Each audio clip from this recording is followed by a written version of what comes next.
Mesdames, Messieurs, bonsoir. Merci d'être encore au rendez-vous de ce numéro de votre émission Idée.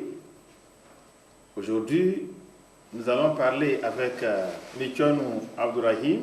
Il nous vient directement du Bénin, de la programmation spirituelle du mariage, pour qu'un mariage aboutisse.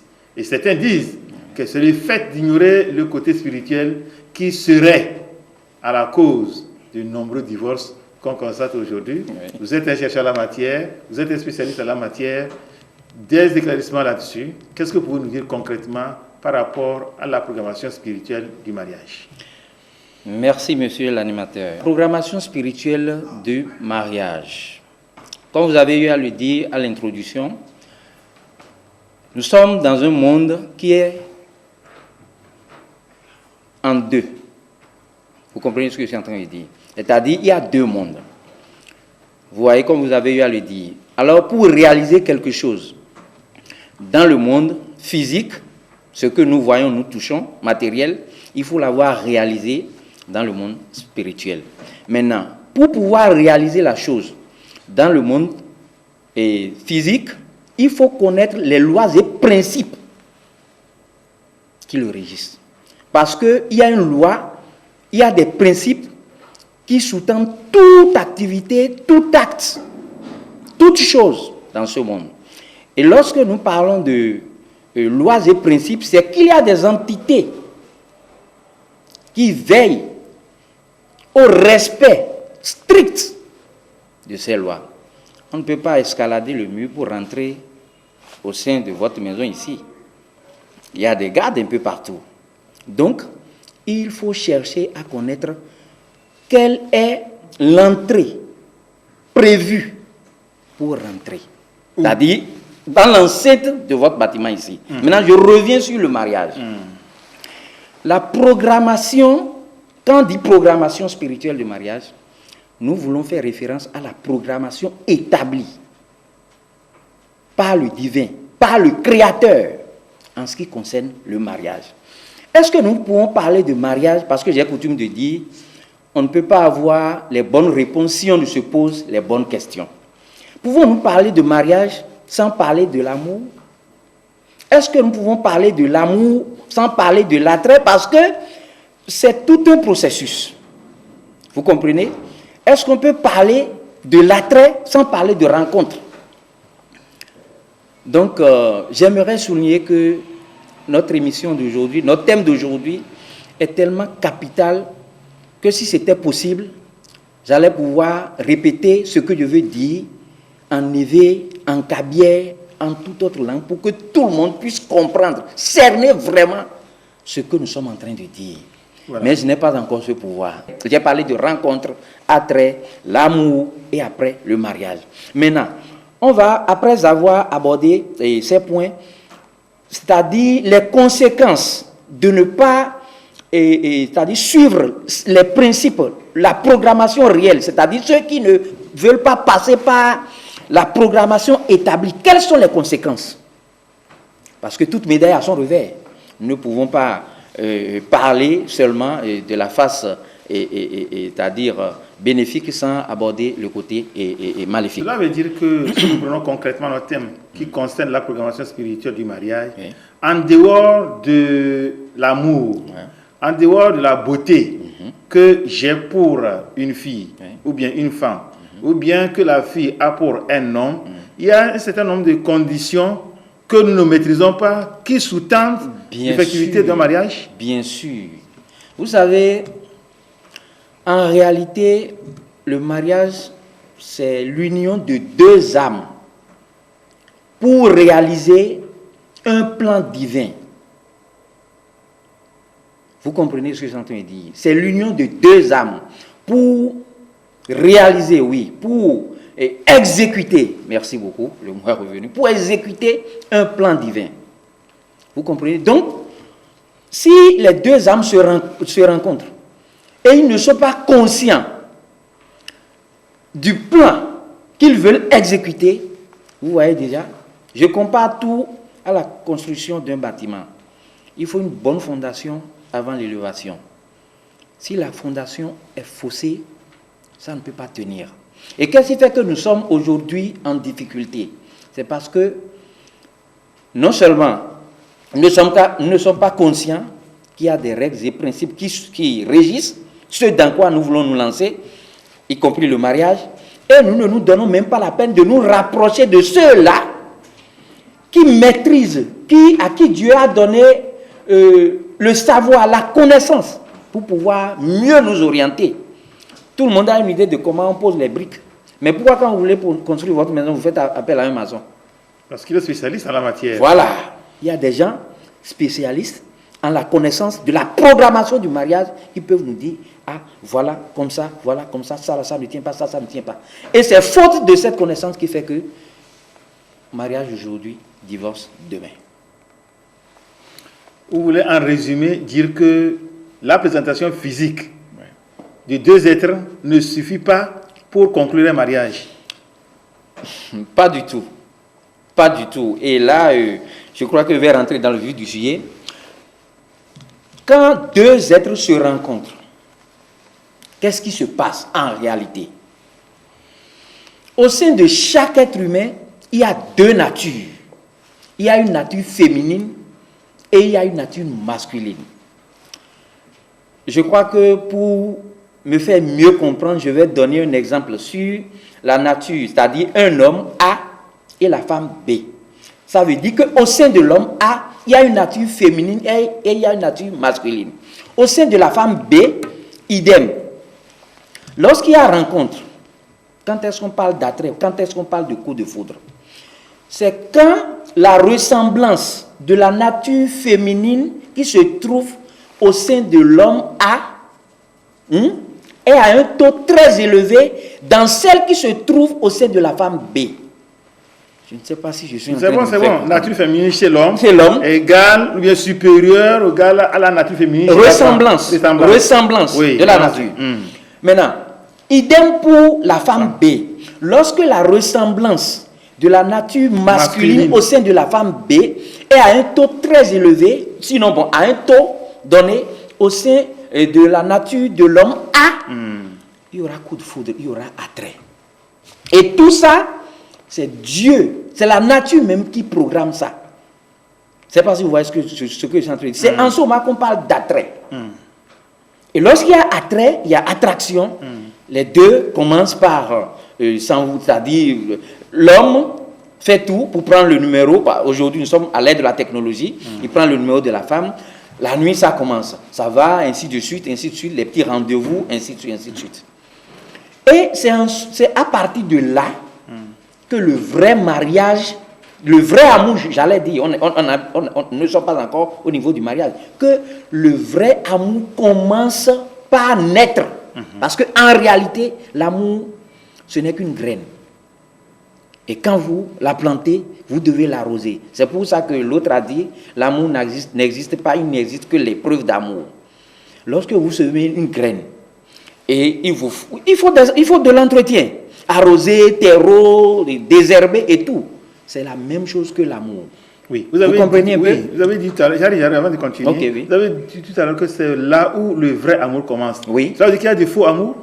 Mais naturellement, si c'est à côté du faux, sans le vrai, il n'existe, c'est-à-dire le vrai, sans le faux, il n'y a pas le vrai. Sans le faux, il n'y a pas le vrai. Et sans le idem pour les couleurs. C'est à côté du noir qu'on reconnaît le blanc. Vous comprenez un peu? Donc, bon, je voudrais qu'on aille d'abord sur le côté bénéfique avant de revenir. Mais si vous voulez, on va aller. Voilà, d'accord. Donc, c'est à partir de là que naît, c'est-à-dire qu'il y a la graine de l'amour. Maintenant, qu'est-ce qui se passe? Si l'homme, déjà tout de suite, après l'attrait, les rencontres ont commencé, prend la peine d'aller voir les aînés. Les aînés? Oui, les aînés, ceux qui s'y connaissent. Comme j'ai donné l'exemple de maçon tout à l'heure. Ils s'y connaissent en quoi? Mais, comment? En la programmation spirituelle du mariage. Je veux nommer les prêtres, les imams, les chercheurs, les grands spirituels. Bon, concrètement, comme Michonou est là, si aujourd'hui, ceux qui nous suivent...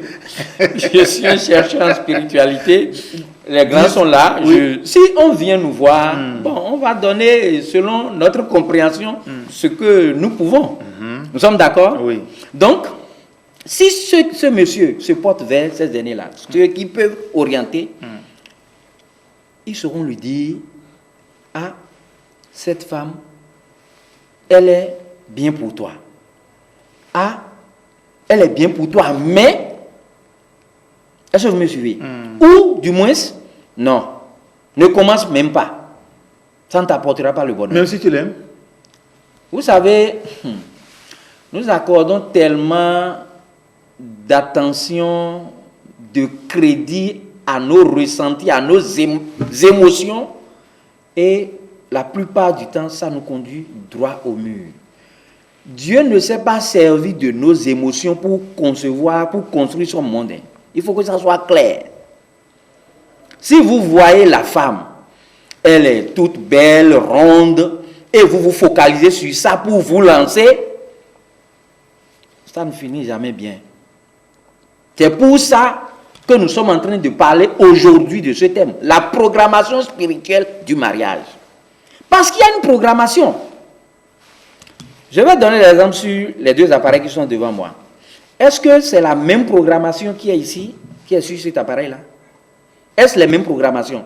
Le détenteur de cet appareil aurait bien voulu faire des appels vidéo, mais il ne le pourra pas, parce que ce n'est pas programmé sur l'appareil. Donc, c'est pour dire que pour réussir quelque chose, il faut connaître d'abord sa programmation. D'où je parle de lois et principes qui régissent la chose. Bon, voilà. Avant de continuer, oui. Aujourd'hui, je ne sais pas si c'est le cas pour tout le monde, mais il y a certains quand même qui, avant de se marier, n'ont pas suivi ce que vous êtes en train de dire. Qu'est-ce que vous pouvez dire par rapport à ça? Bon, j'ai coutume de dire à mes étudiants, lorsqu'on se retrouve déjà dedans, il vaut mieux chercher des solutions d'accompagnement. Parce que vous voilà déjà ensemble, 2, 3 ou 4 enfants, et c'est maintenant que vous vous réveillez. Parce que nous sommes tous endormis. Mais vous n'allez pas tout faire capoter. Il faut maintenant reprendre les choses de la base pour dire, mais qu'est-ce que j'ai faussé? Quels sont les pas que je n'ai pas supposés? Vous voyez? Et puis, on peut en ce moment-là recadrer les choses. Donc, cet homme, s'il se rapproche des aînés, ils sauront lui dire, ah, voilà. Parce que j'aimerais expliquer quelque chose. Vous savez, l'union de deux êtres humains là, et j'ai eu à dire dans mon film que il y a deux portes devant lesquelles l'être qui veut réussir sa vie ne doit se tromper. Le choix de sa profession et le choix de son partenaire. Mais aujourd'hui, ce n'est pas que je veux tirer un trait sur ça, mais aujourd'hui, je voudrais dire que le choix de son partenaire est déterminant. Tout simplement parce que l'amour est le seul facteur qui a l'énergie nécessaire pour pousser l'être humain à aller déterrer ce qu'il a de plus précieux en lui, en son fond intérieur. Je ne sais pas si vous me suivez. Oui. Donc, quand ces deux êtres se rencontrent et le garçon va voir ceux qui ont l'accréditation de donner les informations, ils pourront lui dire, voilà. Maintenant, comment ça se passe là-bas avec ceux-là qui ont l'accréditation? Je vais vous expliquer un peu. On prend les deux êtres, mais pas sur le plan physique, mais plutôt sur le plan spirituel. Et j'ai eu à dire tout à l'heure que le mariage, en réalité, c'est l'union de deux âmes pour exécuter un plan divin. Donc, ces aînés-là vont vérifier si les deux âmes-là sont faites pour exécuter ce plan divin. D'où on revient à la case du départ, la connaissance de soi. Si tu ne te connais pas, tu ne peux pas connaître l'autre. Donc l'homme, on le renvoie à la recherche de la connaissance de qui il est. Il le sait et on l'amène maintenant à connaître qui la femme est. Si le résultat est positif, bien sûr. Sinon, pas la peine d'aller jusque là-bas. Je ne sais pas si vous comprenez ce que je suis en train de dire. Donc, lorsqu'on effectue ces recherches-là et les résultats tombent, on dit maintenant à l'homme, il faut que tu recherches les attentes de l'esprit de ta femme, de la femme. Parce que tout être humain préfère choisir rester auprès de ce qui va contribuer à son évolution, que ce soit sur le plan spirituel que physique. Je ne sais pas si vous êtes en train de me comprendre. Donc, l'homme va maintenant enclencher cette démarche, après avoir su qui il est, de la connaissance de qui sa femme est et de la connaissance des attentes de l'esprit de la femme. Parce que pour que la femme soit heureuse, il faut pouvoir mettre à sa disposition ce dont son esprit aspire. Vous voyez tout ce processus? Combien aujourd'hui en sont conscients? Combien aujourd'hui ont cette patience? On se voit le matin, le soir, rendez-vous de l'autre côté. Et puis bon, ça commence. Nous brûlons les étapes. Et après, on va dire que c'est la tante qui est de l'autre côté, c'est le cousin, c'est l'oncle. Alors que c'est nous-mêmes qui ne prenons pas la peine de faire les choses selon les règles et principes qui les régissent. De faire les choses selon la programmation du plan divin. Vous me suivez? Maintenant, lorsque l'homme entame cette démarche, si vraiment le résultat qui est sorti est positif, ça va amener la femme aussi à vite percevoir, à vite comprendre l'enjeu. Parce que, comme je le disais, l'union de deux êtres humains, ça peut être très bénéfique, comme ça peut être très négatif, maléfique. Lors de l'une de mes recherches, il m'a été, je peux dire, révélé que lorsque l'homme est à une vitesse à 80% pour atteindre son objectif et rencontre une femme et la sienne est à 30%, on va additionner les deux et diviser par 2. Ça fait 110, n'est-ce pas? Si les calculs sont bons. Oui. Divisé par 2, ça fait 55. De 80, l'homme passe à 55. Et la femme aussi passe à 55. Qui perd? Tout simplement parce que nous ne voulons pas faire les choses telles que cela se doit. Donc, les aînés recherchent et identifient tout ça pour dire, ah, voilà ce qu'il faut faire, voilà ce qu'il faut faire, voilà ce qu'il faut faire. Donc, les deux se mettent ensemble et entament maintenant cette démarche, ce cheminement qui, à la longue, peut conduire, venons-en maintenant, au mariage. Quand est-ce qu'on peut parler de mariage? On peut seulement parler de mariage lorsqu'on a suivi rigoureusement ce plan établi ensemble. Parce qu'il n'est écrit nulle part que c'est l'homme seul qui va le faire et la femme, non. L'amour se vit à deux. C'est pour ça qu'il est défini par un sentiment réciproque qui n'existe que lorsqu'il est partagé. Ceci étant, quand les deux entament le cheminement et il y a harmonie, union et entente, compréhension, on peut maintenant parler de mariage. Oui, avant d'arriver au stade de mariage, c'est que traditionnellement, lorsque vous voyez l'âme sœur, ou bien l'âme supposée être l'âme sœur, vous avez des pas à faire vis-à-vis de la famille voisine. Naturellement. Et quand vous faites le pas, vous devez attendre le résultat. Quand on dit nous avons accepté votre démarche ou pas, ce n'est pas automatiquement qu'on accepte. Merci beaucoup. Maintenant, cette démarche que vous allez faire du côté de la richesse de la programmation spirituelle, elle est faite à l'insu des parents, c'est-à-dire avant qu'on ne vous accorde la main, ou bien elle est faite après que les parents aient accepté vous accorder la main. Merci beaucoup pour cette question, monsieur l'animateur. Vous savez, au temps de nos grands-parents, je peux me permettre de dire qu'à 90%, les règles et lois sont suivies et respectées à la lettre. Avant, qu'est-ce qui se passait? Est-ce que le garçon et la femme même se connaissent? C'est plutôt la famille de la femme ou bien du garçon qui se rapproche de la famille de la femme. Il se dit, ah, mon garçon est en train d'avoir l'âge de se marier. on est en train de voir notre fille là aussi. Ah! Et là, les deux familles se lèvent pour aller faire les recherches. Pour voir si vraiment les deux âmes sont programmées pour exécuter un programme divin. Donc aujourd'hui, nous avons balayé tout ça de revers de main. Parce que nous avons les masters, nous avons les diplômes, nous avons les connaissances. Nous nous imaginons que Dieu s'est servi de nos connaissances intellectuelles pour créer son monde, ce qui est archi faux. Normalement, l'homme qui rencontre une femme, parce que aller vers la famille, c'est un grand pas. Il faut effectuer les recherches d'abord, avant de penser à se rapprocher de la famille de la femme. Parce que si vous vous rapprochez, et puis on vous donne l'accord, et après vous allez faire les recherches et on vous dit que ce n'est pas positif,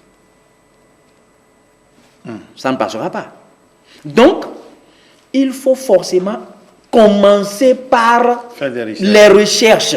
C'est indispensable pour voir la programmation du mariage selon le plan divin, comment vous devez vous y prendre. Parce que face à chaque situation, l'être humain doit dire quelque chose. Quelle est ma façon à moi de me comporter face à cette situation pour que ça marche? D'où je parle de l'unicité et de l'individualité de chaque être. Nous sommes tous uniques. Ce n'est pas de la manière dont vous allez vous y prendre. Dans cette programmation, ce n'est pas de cette même manière que moi-même je vais m'y prendre. D'où il faut d'abord aller à la quête de son unicité, de son individualité. Donc pour répondre à votre question, il faut d'abord effectuer les recherches avant de penser à aller voir la famille. Bon voilà, est-ce que vous ne pensez pas que quelque part, vous qui êtes des chercheurs en spiritualité, ceux-là qu'on appelle des aînés hier, qui sont devenus aujourd'hui tous des intellectuels, qu'on ne trouve que dans les bureaux... Non, ce ne sont pas les aînés d'hier qui sont devenus des intellectuels. C'est notre génération actuelle qui sont devenus des intellectuels. Les aînés sont toujours les aînés et ils n'attendent que nous nous rapprochons d'eux pour leur poser les questions. Aujourd'hui, vous êtes un intellectuel au plateau de la TVT au Togo. Et c'est vous qui nous donnez cette information. Imaginez que vous ne soyez pas là pour donner cette information. Où est-ce que la jeunesse peut trouver cette information selon laquelle, avant de se marier, il faut respecter la programmation? Qui a enseigné de CP1 jusqu'en 4e année université, jusqu'à la maîtrise, jusqu'au doctorat? Personne ne parle de ça. Exactement. Vous savez, j'ai coutume de dire, dans la vie, ce que tu cherches, te cherche. Ce que tu cherches te cherche. Et je dis aussi, lorsque tu trouves sans chercher, c'est que tu avais cherché sans trouver. La question fondamentale, c'est, est-ce qu'ils en sont conscients d'abord? Il faut les gens pour les conscientiser. Dans l'Afrique traditionnelle, je suis sûr que les prêtres, les grands frères ont toujours l'habitude de causer. Même si ce n'est pas à l'antenne comme nous sommes en train de le faire. Ça peut être sous l'arbre à palabre. Ça peut être autour du feu lorsqu'on raconte des contes aux enfants. C'est pourquoi on vous dit avant de vous marier, faites ci, faites ça. Au moins vous avez la chose. Mais l'étudiant, l'élève qui a commencé, qui a quitté ses parents dès la classe du CM2, il est parti commencer le collège ailleurs. Après, il va au lycée. Après, c'est à l'université. Il s'est coupé de toutes ses racines. Où est-ce qu'il va trouver ces informations? Vous savez, les informations là, c'est que ça s'impose. C'est comme la vérité. On n'a pas besoin de la démontrer. On ne rencontre pas une femme et puis le lendemain... S'il vous plaît. Non. Les informations s'imposent. Quand vous... Bon, ok. Essayez de retourner votre chaise et asseyez-vous. On va voir ce que ça va donner. Ce n'est pas possible. Ce n'est pas possible. Oui. Quel est le plan? C'est-à-dire, de quelle façon ça doit être pour être, c'est-à-dire, la normale, le réel? Justement, vous révélez sur ma... Puisque on ne sait pas que... Bon, l'exemple plausible... c'est qu'aujourd'hui, les mariages se programment sur les WhatsApp. Exactement. Vous avez tout compris. Justement, bon, si on savait qu'il fallait faire certaines recherches d'abord, mais comment peut-on poster ces photos, poster son curriculum vitae sur les WhatsApp, sur les réseaux sociaux, à la quête d'un mari ou bien à la quête d'une fille?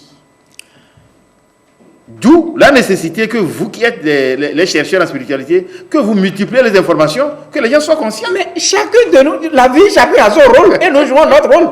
Nous sommes ici aujourd'hui, non? Oui. Si l'émission la passe et les gens regardent, ça va les conscientiser. Ce n'est pas seulement ici. Sur ces mêmes réseaux sociaux, il y a de ces aînés-là qui écrivent des choses, qui partagent des messages. Sur Facebook, partout, à la radio, partout, l'information passe. Nous sommes d'accord? C'est la jeunesse qui ne veut pas se rapprocher des aînés pour comprendre, pour savoir sur quelle programmation est établie les choses. Il faut qu'on dise les choses. Chacun joue son rôle. Est-ce que c'est le vendeur de téléphone qui force l'acheteur de l'acheter? C'est le jeune homme même qui sait qu'il en a besoin. Donnez ce téléphone à un jeune aujourd'hui, il va vous dire non, ce n'est plus à la mode. Est-ce que c'est quelqu'un qui lui a dit de ne pas prendre ce qui n'est pas à la mode? S'ils savent ce qui est à la mode et que c'est ça qui les intéresse, ils n'ont qu'à chercher à savoir aussi qu'il y a une programmation pour toute chose. Et nous on fait notre... Vous ne m'avez pas... Est-ce que vous m'avez déporté de force du Bénin pour venir au Togo ici? L'information doit passer. Donc, chacun joue son rôle. Chacun a sa mission. Et nous devons la jouer. Est-ce que cette jeunesse-là est consciente? Prend la peine de se rapprocher de ceux-là qui ont l'information pour leur porter. Bon, oui, mais monsieur le chercheur, bon, est-ce que vous pensez que si la jeunesse avait l'information, une jeune fille va plier ses bagages, aller rester chez un homme, lui faire un enfant, deuxième enfant, troisième enfant, cinquième mariage, alors qu'elle sait que le mariage même là a une programmation? J'ai coutume de dire qu'il n'y a pas pire maladie que l'ignorance, comme il n'y a pas meilleur remède que la connaissance. La jeune fille qui a plié bagage, qui a rejoint un homme, dans la vie, tout commence par une chose, le choix. C'est son choix. Et nous ne sommes que le résultat de nos choix. Elle a choisi, elle a effectué un choix et elle va en assumer les conséquences.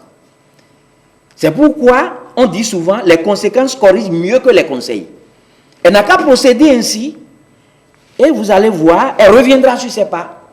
Maintenant, le plus important est que lorsque nous avons les conséquences, c'est tirer leçon de ces conséquences qui est le plus important. Ce à quoi c'est-à-dire ce qui ne nous intéresse pas. Alors que les conséquences sont là plutôt pour nous conscientiser, pour dire ce n'est pas de cette façon que ça doit se passer.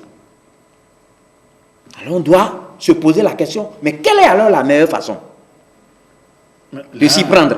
Et c'est là que je vous dis que lorsque vous êtes dans le besoin de quelque chose, la nature vous l'envoie toujours. La nature n'est pas injuste, elle est très juste. Je vais vous donner l'exemple de votre fille, là, par exemple, qui a plié bagage, qui est parti rejoindre un homme. Quand les conséquences vont commencer par tomber, si elle est accro au WhatsApp et qu'on sort, je suis sûr à 1000% qu'elle va lire un message qui lui dira « ça ne se passe pas comme ça ». Elle va sûrement écouter un morceau à la radio ou à la télévision qui va lui dire « ça ne se passe pas comme ça ». Dieu... Mais si ça se passe comme vous dites, ça veut dire que devant Dieu, excusez-moi le terme, c'est un peu trop grossier, Dieu allait baisser la tête face à un être humain. Il met toujours à notre disposition quelque chose qui va nous passer le message dont nous avons besoin. C'est nous-mêmes qui ne prêtons pas attention au message divin. Oui, M. Mochonou. Oui. Du Bénin au Togo. Oui. C'est un pas à l'autre. Bien sûr. On peut se lever aujourd'hui, aller au Bénin et revenir. On peut se lever du Bénin, venir au Togo et repartir. Bien sûr. Bon, vous voyez, c'est pratiquement la même réalité. Bien sûr. Est-ce qu'au Bénin, il vous arrive d'apprendre que cette fille-là est auprès d'un homme, elle a déjà fait un enfant, 2 enfants, 3 enfants, 5e mariage? Oui. Mais ça se passe partout, comme vous venez de le dire. Voilà. Moi, je dis même que normalement, il ne devrait pas avoir de frontière entre le Bénin et le Togo parce que c'est 2 pays frères. Voilà. Tout ce qui se passe au Bénin se passe au Togo. Tout ce qui se passe au Togo se passe au Bénin. Voilà, sur le plan concret, vous qui êtes censé connaître tous ces petits secrets de la vie, quelles sont vos différentes démarches Je parle de vous en tant que chercheur. Je parle de ceux-là que vous avez cités préalablement, les imams, les prêtres, les grands dans les couvents et qui ont les secrets de la nature. Qu'est-ce que vous avez pu faire pour dire que ces gens-là, qui ont la maîtrise de la spiritualité, disent, hey, la jeunesse, vous courez vers votre perte. Ce que vous faites là, ça ne se fait pas. Est-ce que vous avez une fois fait ça? Merci beaucoup. Si vous allez sur ma page YouTube, vous allez voir plusieurs de nos passages sur les émissions où nous avons débattu de plusieurs thèmes. Et il n'y a pas que moi. Au Bénin, il y a beaucoup de maîtres, il y a beaucoup de chercheurs qui parlent sur les antennes. À la radio même, n'en parlons pas. À la télévision, n'en parlons pas. Qui parlent des thèmes. Maintenant, je vais vous demander quelque chose. Les hôpitaux là, est-ce que les médecins passent de maison en maison pour demander qui est indisposé ici? Répondez-moi. Est-ce que les médecins passent de maison en maison pour dire qui est indisposé ici, qui n'a pas mal digéré, est-ce que c'est ce qu'ils font? Non, ils ne font pas ça. Quand même, ils animent des émissions à la radio, nous sommes en train de faire quoi? Pour dire qu'il y a la fièvre, il y a la diarrhée, il y a le paludisme. Quand même, on en parle. Qu'est-ce que nous faisons ici, monsieur? Mais c'est une émission que nous sommes en train de faire. Mais bon, à part ceci, qu'est-ce que nous pouvons faire d'autre? Moi, je demande toujours à mes étudiants, à part ce que je vous enseigne, à part ma méthode, dites-moi s'il y a une autre meilleure. Je suis prêt. Je ne suis pas Dieu. Ce que je voulais dire est le suivant. Si vous vous connaissez, tel que vous avez dit, les maîtres, les chercheurs, vous faites une caravane de sensibilisation pour attirer l'attention de la jeunesse. Parce que c'est tellement grave ce que vous dites. Si vous faites des recherches, il faut comprendre la manière dont il faut unir les deux âmes qui vont être là. Et vous savez, l'avenir du monde dépend de la plus petite cellule de la société. Exactement. La famille. Si elle est bien constituée, le monde se portera bien. Exactement. La famille, si elle est mal constituée, le monde se portera mal. Exactement. Mais aujourd'hui, quand vous voyez tout ce qui se passe autour de vous, autour de nous, on a l'impression que il y a les clignotants qui sont en train de virer déjà au jaune. Rouge.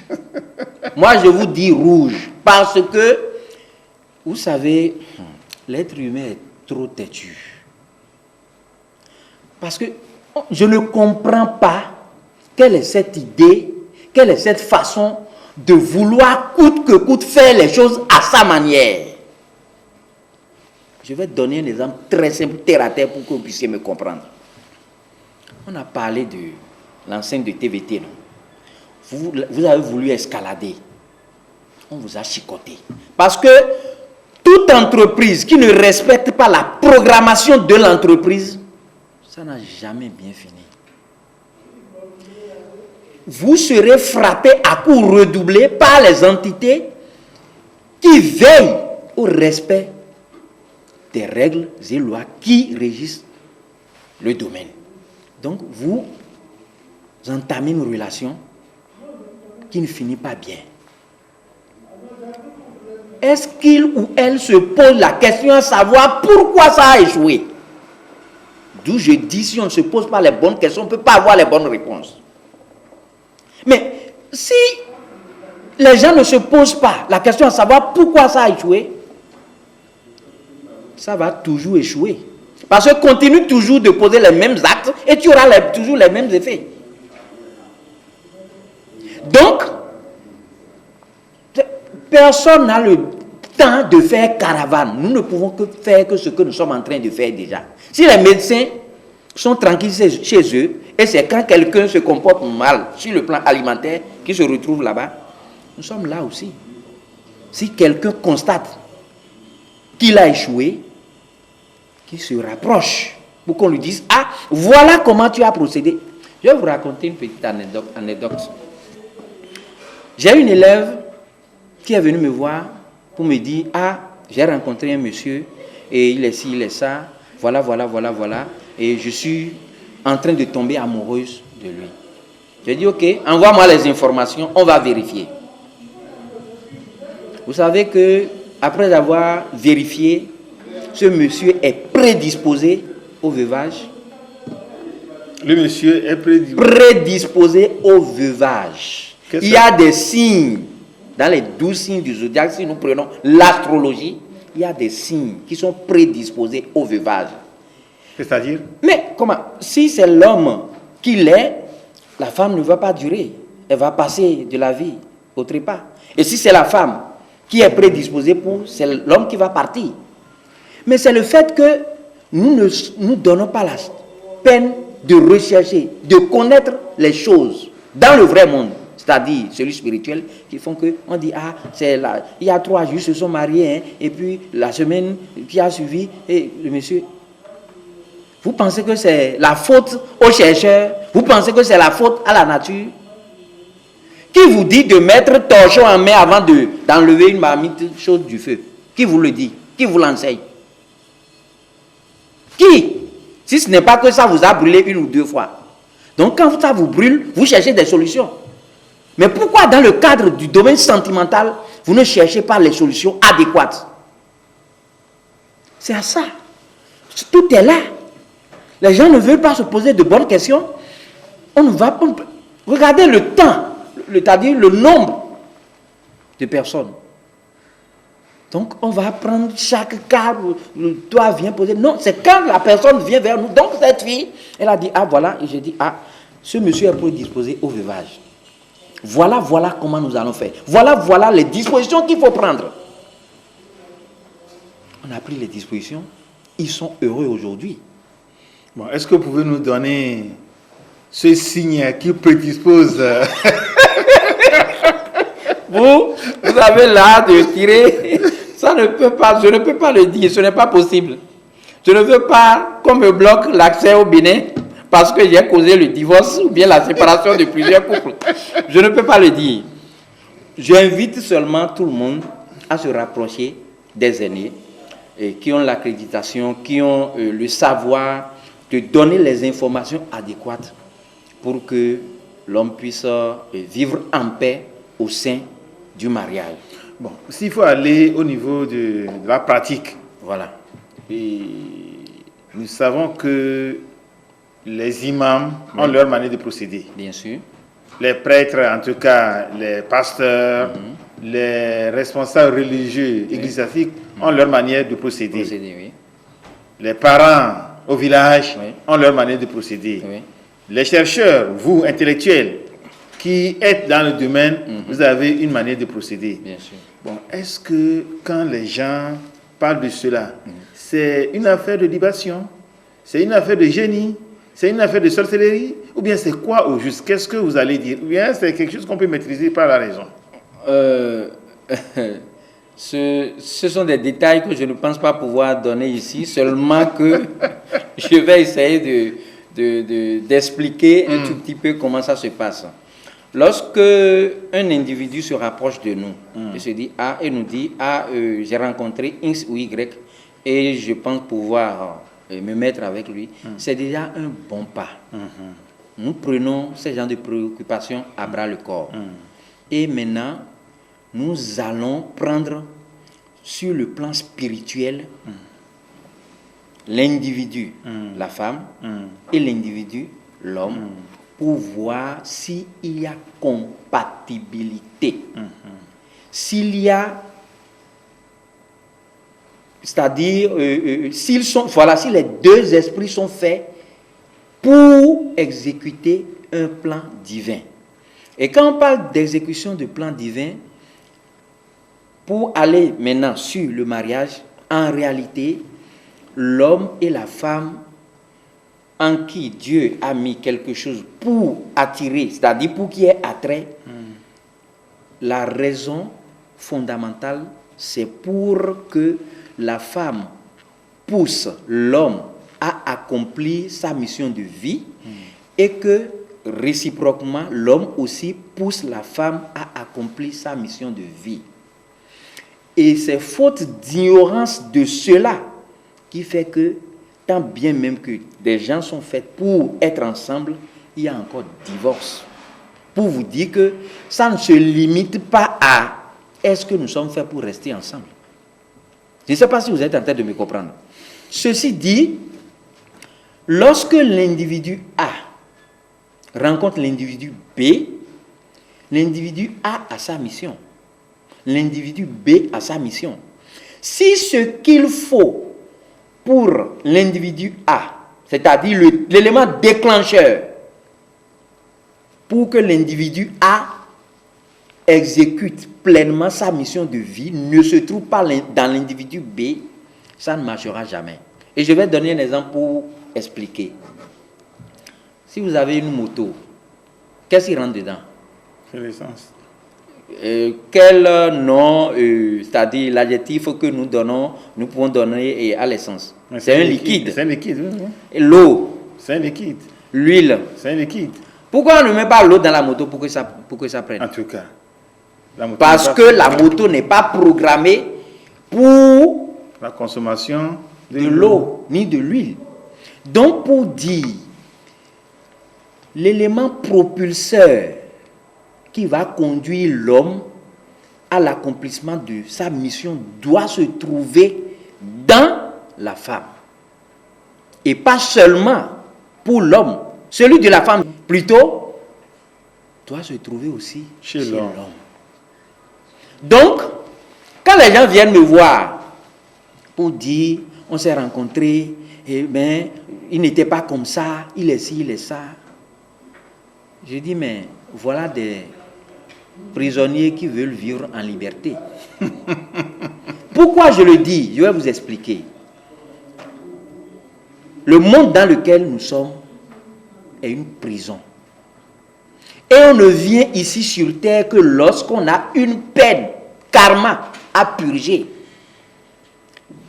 Mais non seulement nous ne sommes pas conscients que c'est une prison, nous ne sommes pas conscients de notre karma, et à plus forte raison que l'élément propulseur de l'exécution de notre plan divin doit se trouver dans notre âme sœur ou bien notre partenaire. Merci beaucoup. C'est moi qui vous remercie. Mettons-nous, le temps qui nous est imparti touche pratiquement vers sa fin. Tout de suite. La régie est en train de nous faire signe, mais on ne peut pas remettre l'antenne sans avoir abordé la seconde partie. Bien sûr. Nous allons parler des conséquences, les différentes conséquences qui peuvent survenir lorsque on se marie au hasard, puisqu'il y a certaines personnes qui peuvent traverser 2, 3, 4, 5 filles, peut-être c'est la 6e, oui. Dit bon voilà, c'est celle-là que je prendrai. Et de la même manière, les filles aussi peuvent traverser 2, 3, 4, 5 garçons, peut-être que c'est le 6e que je m'attacherai. C'est au hasard, puisqu'il n'y a rien qui détermine toutes ces planifications. Voilà. Ensuite, il y a aujourd'hui, nous sommes dans un monde matériel. Exactement. Où on a besoin d'avoir ce confort, d'avoir une voiture, d'avoir une maison, d'avoir ci, d'avoir ça. Donc le mariage aujourd'hui, au lieu de tenir compte de la programmation spirituelle, tient compte plutôt de la matière. Du matériel. Du matériel. Plus vous êtes dans les conforts nantis, plus vous avez la chance qu'on court après vous. Et aussi, de l'autre côté, les hommes, plus vous êtes teint clair, vous avez plus de chances qu'on court après vous. Exactement. Donc, la programmation matérielle et la spirituelle n'est même plus à la page. Bien sûr. Vous dites qu'il y a des conséquences. Quelles sont les différentes conséquences qu'on peut avoir en la matière? Chaque fois que je vois une voiture enjolivée, garnie, c'est-à-dire qu'on colle des trucs qui veut dire il y a mariage, je me pose une question. Est-ce qu'ils sont conscients de ce dans quoi ils s'embarquent? Et ça me fait un peu souffrir. Ça me fait un peu souffrir en ce sens que je connais les conséquences de l'ignorance de ce dans quoi ils s'embarquent. Quand l'homme rencontre la femme, et au lieu que ça soit selon la programmation, c'est l'attrait. Ah oui, elle a tel diplôme, ses parents sont ci. Ou bien c'est la femme qui dit, ah oui, il a une maison, il n'est pas ci, il est ça. Et puis on essaie de construire les choses, mais hors de leur fondement, hors de leur fondation. C'est grave. Qu'est-ce qui se passe? D'abord, commençons par l'homme. Si c'est un homme d'affaires ou bien qui est dans un secteur d'activité où il y a ci, il y a ça, ses affaires vont chuter. Ah. Un mariage peut provoquer la chute des affaires de quelqu'un. Ça peut même aller plus loin. J'ai juste donné ça parce que, bon, j'estime que ça peut, c'est-à-dire être un peu mieux perçu. Sinon, ça peut aller plus loin. Si c'est la femme qui est une grande dame, qui avait ci, qui a fait ça, ou bien qui a un niveau de spiritualité, je vous ai donné l'exemple tout à l'heure. On fait l'allure des deux et on divise par deux, et c'est ça qu'ils prennent. Donc, le non-respect des lois et principes qui régissent le mariage, l'amour, peut causer des désagréments sur le plan sanitaire, dans le secteur d'activité. Et ça peut même faire échouer toute une existence. Tout simplement parce que vous vous êtes mis ensemble sans chercher à connaître les raisons, les lois et principes qui sous-tendent le mariage. Autrement dit, c'est une mise ensemble dangereuse. Catastrophique. Autre conséquence, l'être humain perd tous ses repères. Nous ne sommes pas venus au monde pour créer notre propre programme. Il y a un programme préétabli avant notre incarnation. J'ai donné l'exemple d'une moto et on a parlé des liquides. Si vous êtes une moto et vous mettez à côté de vous de l'huile, à quoi ça va vous servir? Ça va vous servir à quoi? Des gens sont nés pour être de grands hommes, mais tout simplement parce que, aveuglés par l'ignorance, ils sont allés se chercher une femme ou un homme, ils ont tout perdu. Jusqu'au soir de leur vie, avant qu'ils ne s'en rendent compte, et c'est déjà tard. Donc, l'homme doit aller premièrement à la quête de qui il est, la connaissance de qui il est, la connaissance de soi. Et quand il voudra se mettre ensemble avec un homme ou une femme, il se doit d'aller à la connaissance de l'homme ou la femme. Et après ça, voir maintenant s'il y a synchronicité. Est-ce que les deux âmes sont faites pour rester ensemble, pour exécuter un programme divin? Parce qu'en réalité, c'est ça, hein? C'est nous qui donnons une autre explication au mariage.